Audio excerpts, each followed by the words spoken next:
दोस्तों पुतिन ने मांगी माफी, लेकिन किससे?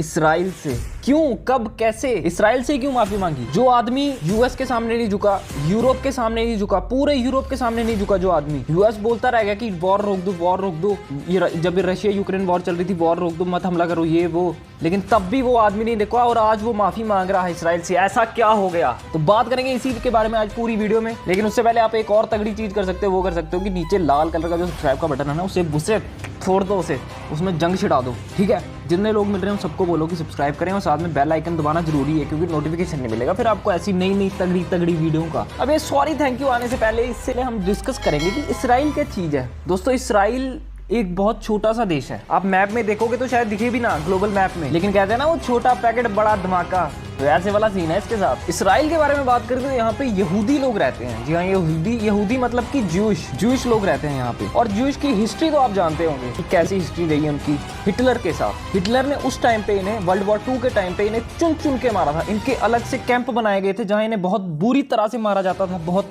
अलग अलग तरह से डेथ दी जाती थी। लेकिन ऐसा क्यों? क्या दुश्मनी थी हिटलर की इन ज्यूइश से या यहूदियों से? क्योंकि हिटलर को लगता था कि जो वो वर्ल्ड वॉर 1 हारा था वो इन ज्यूइश की वजह से हारा था। ये जर्मनी में रहते हुए भी, जब ज्यूइश जर्मनी में रहते थे, जर्मनी जहाँ पे हिटलर राजा था, ज्यूइश के रहते हुए मतलब हिटलर में मतलब जर्मनी में रहते हुए भी ज्यूइश ने साथ दिया था अपने ओपोजिट कंट्री का, मतलब ओपोजिट जो जर्मनी के ओपोजिट में लड़ रहे थे उनका साथ दिया था। ओपोजिट में कौन कौन लड़ रहे थे? ब्रिटेन का, फ्रांस का और अमेरिका का साथ दिया, जो कि उनके ओपोजिट में लड़ रहे थे जर्मनी के, उनका साथ दिया जर्मनी में रहते हुए, जबकि इसलिए हिटलर ने इन्हें चुन चुन के मारा। लेकिन जब वर्ल्ड वॉर 2 खत्म हो गई तब इन ज्यूइश, जो बचे कुछ ज्यूइश थे, इन्होंने डिमांड की इन देशों से, ब्रिटेन, फ्रांस और अमेरिका से, कि हमने तुम्हारा साथ दिया था वर्ल्ड वॉर 2 में, अपने देश में रहते हुए भी, मतलब जर्मनी में रहते हुए में हमने तुम्हारे देश का साथ दिया युद्ध में, तो हमें एक अलग सा देश चाहिए जो कि होगा इसराइल नाम से। तो तब इन्हें इन देशों ने मिलकर इनके लिए एक देश अलग से बनाया गया, छोटा सा, जिसका कि नाम इसराइल रखा गया। और आज इसराइल दबदबा बना के रखता है हर देशों पे, मतलब। और वो छोटा सा देश आज इतना पावरफुल है कि उसने रशिया के घुटने टिकवा दिए अपने सामने। जी हाँ दोस्तों,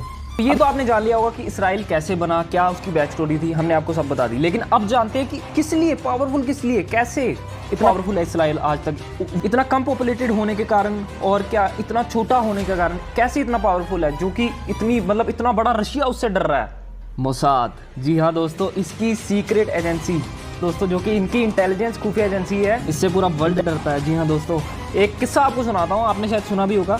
जब इनके यहाँ पे ओलंपिक्स हो रहे थे तो पैलेस्टीन के कुछ आतंकवादियों ने इनके प्लेयर्स को ओलंपिक के टाइम मार दिया था। 11-12 प्लेयर्स थे, उनको मार दिया था। तो जो है यहाँ के, मतलब जो इनके प्रेसिडेंट है जो भी इसराइल के, वो एक एक आदमी के, एक एक प्लेयर के घर गए थे और उन्हें दिलासा दिया था उनके घर वालों को कि चाहे हमें जितने मर्जी साल लग जाए, जितने मर्जी टाइम लग जाए, लेकिन एक एक जिनने आपके बेटे को या जिनकी आपके पति जो भी थे, उनके प्लेयर जो भी लगते थे, जिन ने भी उन्हें मारा है, जिन आतंकवादियों ने उन्हें मारा है, उनको उनकी मौत का बदला लेंगे हम। ऐसा ही हुआ और उन्हें 10 साल लग गए, पता नहीं कितने साल, लेकिन उन्होंने एक एक आदमी को चुन चुन के मारा, चुन चुन के, चाहे उन्हें जितना भी टाइम लग जाए, जितना भी कुछ भी हो जाए, लेकिन उन्होंने एक एक आदमी को चुन चुन के मारा और ऐसे बदला लिया। इतनी खतरनाक है मोसाद।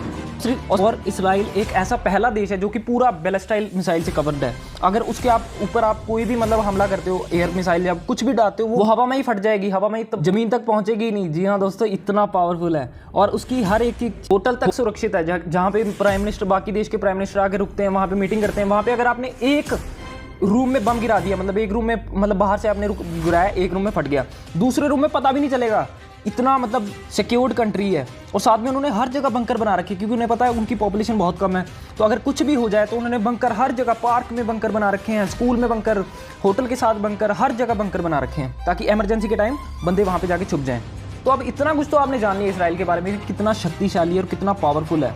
लेकिन अब ये जानते हैं कि पुतिन ने सॉरी क्यों मांगी। दरअसल हुआ कुछ ऐसे कि रशिया के जो फॉरेन मिनिस्टर हैं, सर्गेई लावरोव करके कुछ नाम है उनका, उन्होंने इटली के दिए गए, मतलब इटली के जर्नलिस्ट को दिए गए एक इंटरव्यू में उन्होंने बयान दिया कि हम जो यूक्रेन में बैठे हुए जितने भी नाजीज हैं उनको खत्म कर देंगे, मतलब यूक्रेन के नाजियों को खत्म कर देंगे। ऐसा बयान उनकी तरफ से दिया गया। यानी कि यूक्रेन और रशिया के युद्ध में, यूक्रेन में जो नाजीवाद पनप रहा है, यानी कि वो जर्मनी वाला हिस्सा जो मैंने आपको पहले स्टोरी सुनाई थी, वो पनप रहा है, उसको हम खत्म कर देंगे, ऐसा रशिया के नेता कहना चाहते थे। तो इसी के बेस पे इटली के जो जर्नलिस्ट थे उसने पूछा क्वेश्चन, भाई आप नाजीवाद खत्म करने की बात कर रहे हो यूक्रेन में, लेकिन वो है कौन, वो कौन है नाजी? तो उन्होंने कहा, रशिया के मिनिस्टर ने कहा कि वो जो ज़ेलेंस्की नहीं है जो अपना, वही तो है, उसको तो खत्म करना है। ज़ेलेंस्की, मैं आपको बता दूं कि यूक्रेन के जो प्रेसिडेंट है, जो अभी तक वॉर लड़ रहे हैं, वो ज्यूइश हैं।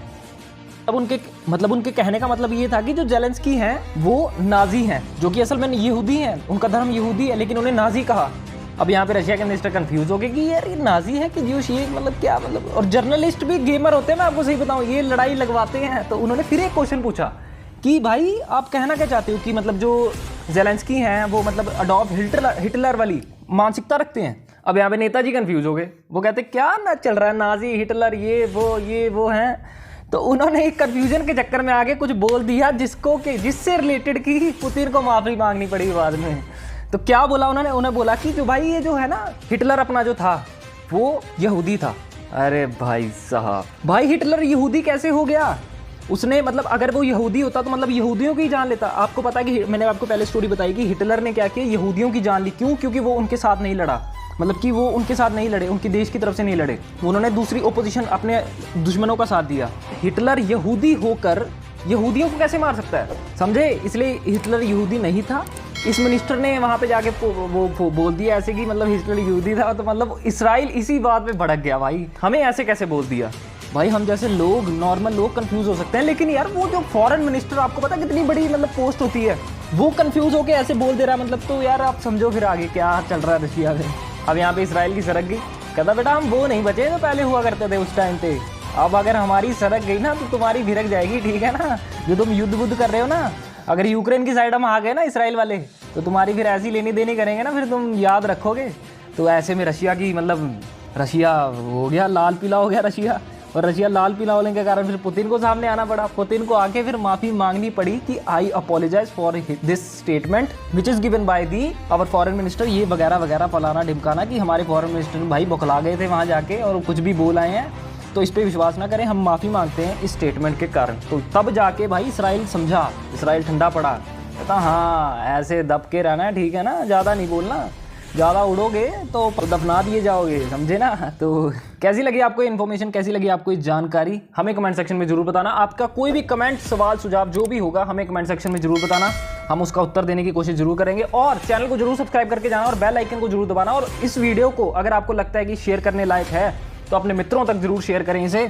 आगे और बहुत तगड़ी वीडियो आ रही है ऐसी ही इन्फॉर्मेशनल, तो चैनल को जरूर सब्सक्राइब कर देना। ओके, फिर मिलते हैं अगली किसी वीडियो में, तब तक के लिए जय हिंद, वंदे मातरम।